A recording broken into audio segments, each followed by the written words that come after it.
नारायण नारायण नारायण नारायण। श्रीमद् भागवत नवम स्कंध अथैकोनविंशोऽध्यायः 19वां अध्याय ययाति का गृह त्याग। श्री सुखदेव जी कहते हैं, परीक्षित राजा ययाति इस प्रकार स्त्री के वश में होकर विषयों का उपभोग करते रहे। एक दिन जब अपने अधः पतन पर दृष्टि गई तब उन्हें बड़ा वैराग्य हुआ और उन्होंने अपनी प्रिय पत्नी देवयानी से इस गाथा का गान किया। भृगुनंदिनी, तुम यह गाथा सुनो। पृथ्वी में मेरे ही समान विषय का यह सत्य इतिहास है। ऐसे ही ग्रामवासी विषयी पुरुषों के संबंध में ये वनवासी जितेंद्रिय पुरुष दुख के साथ विचार किया करते हैं कि इनका कल्याण कैसे होगा। एक तो था बकरा, वह वन में अकेला ही अपने को प्रिय लगने वाली वस्तुएं ढूंढता हुआ घूम रहा था।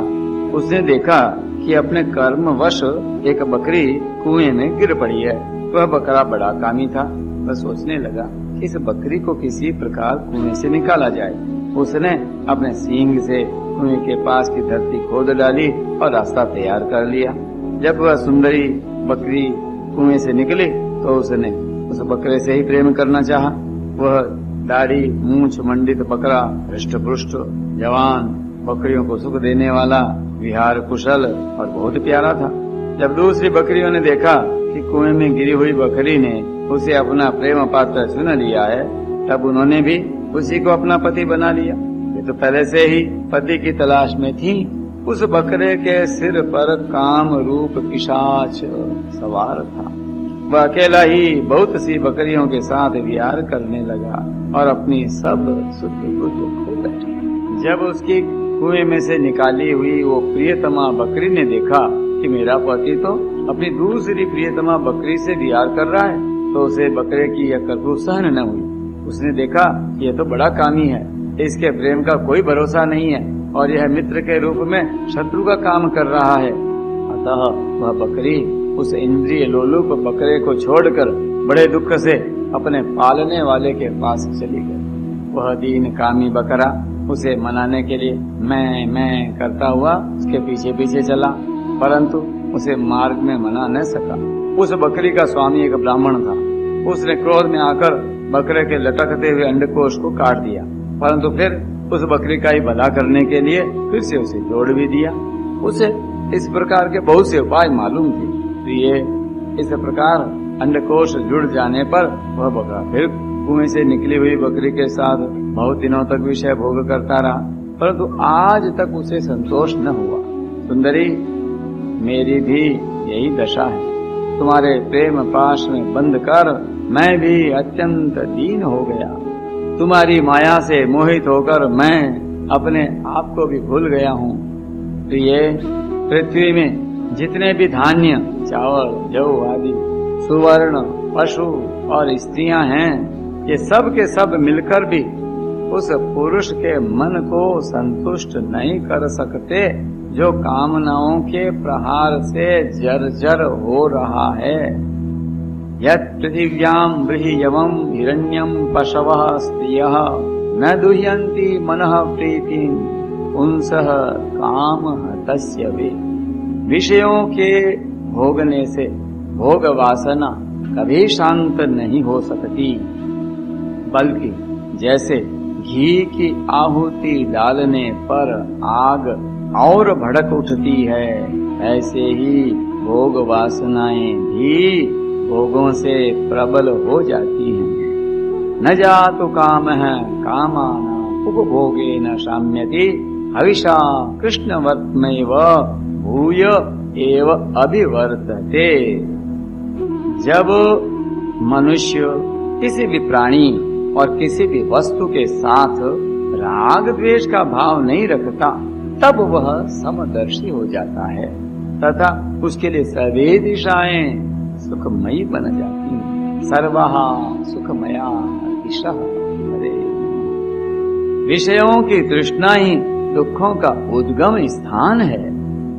मंद बुद्धि लोग बड़ी कठिनाई से उसका त्याग कर सकते हैं। शरीर बूढ़ा हो जाता है पर तृष्णा नित्य नवीन ही होती रहती है। अतः जो अपना कल्याण चाहता है उसे शीघ्र से शीघ्र इस तृष्णा भोग वासना का त्याग कर देना चाहिए। और तो क्या, अपनी माँ, बहन और कन्या के साथ भी अकेले एक आसन पर सटकर नहीं बैठना चाहिए। मात्रा स्वस्रा दुहित्रा वा ना विविक्तासनो भवेत। ये इंद्रियां इतनी बलवान हैं कि वे बड़े बड़े विद्वानों को भी विचलित कर देती हैं। बलवान इंद्रिय ग्रामो विद्वांसम अपि कर्षति। विषयों का बार बार सेवन करते करते मेरे 1000 वर्ष पूरे हो गए, फिर भी क्षण प्रतिक्षण उन भोगों की लालसा बढ़ती ही जा रही है।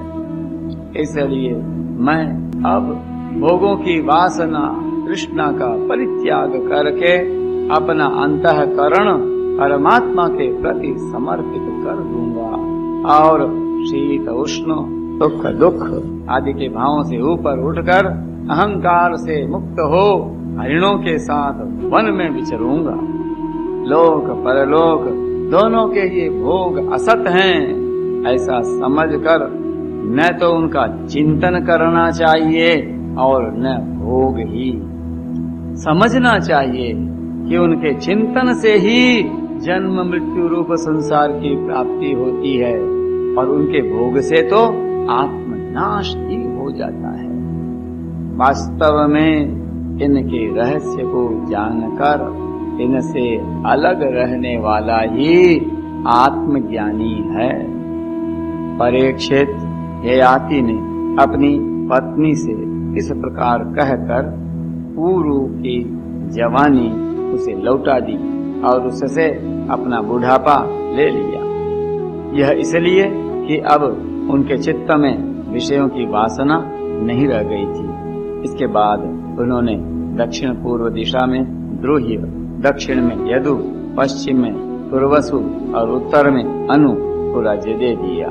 सारे भूमंडल की समस्त संपत्तियों के योग्यतम पात्र पुरु को अपने राज्य पर अभिषिक्त करके तथा बड़े भाइयों को उसके अधीन बनाकर वे वन में चले गए। यद्यपि राजा ययाति बहुत वर्षों तक इंद्रियों से विषयों का सुख भोगा था, परंतु जैसे पांख निकल आने पर पक्षी अपना घोंसला छोड़ देता है वैसे उन्होंने एक क्षण में सब कुछ छोड़ दिया। वन में जाकर राजा ययाति ने समस्त आसक्तियों से छुट्टी पा ली। आत्म साक्षात्कार के द्वारा उनका त्रिगुणमय लिंग शरीर नष्ट हो गया। उन्होंने माया मल से रहित परब्रह्म परमात्मा वासुदेव में मिलकर वह भागवती गति प्राप्त की जो बड़े बड़े भगवान के प्रेमी संतों को प्राप्त होती है। जब देवयानी ने वह गाथा सुनी तो उसने समझा कि ये मुझे निवृत्ति मार्ग के लिए प्रोत्साहित कर रहे हैं, क्योंकि स्त्री पुरुष में परस्पर प्रेम के कारण फिर विरह होने पर विकलता होती है। यह सोचकर ही इन्होंने यह बात हंसी हंसी में कही है। स्वजन संबंधियों का जो ईश्वर के अधीन है, एक स्थान पर इकट्ठा हो जाना वैसा ही है जैसा प्याऊ पर पथिकों का।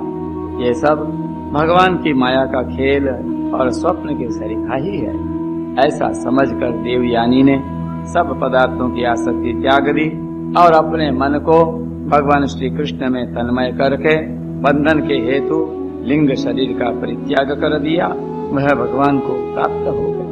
उसने भगवान को नमस्कार करके कहा, नमस्तुभ्यं भगवते वासुदेवाय वेधसे सर्वभूताधिवासाय शांताय बृहते नमः।